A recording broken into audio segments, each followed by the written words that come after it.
Ayan siya. Lagi ko na siya sa blender. Ayan tayo ng lagyan ko siya ng water. Pagtapos niyan, lalagyan ko lang siya ng ice.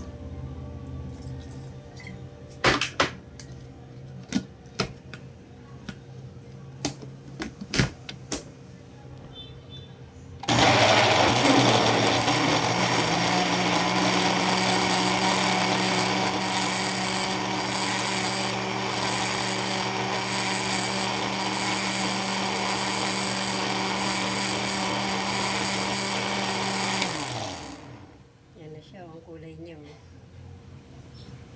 Ayan. Pinaka-juice ko ngayong araw na to. Healthy na siya.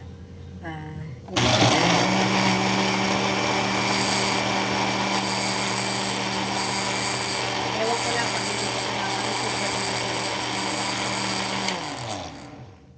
Ayan. Lalagyan ko lang siya ng ice pagkatapos. Ayan na siya. Oh. Ayan. O, diba? Green na green. Ano to? Apple, pipino, lettuce, saka dahon ng malunggay. Yan ang aking juice ngayong umaga.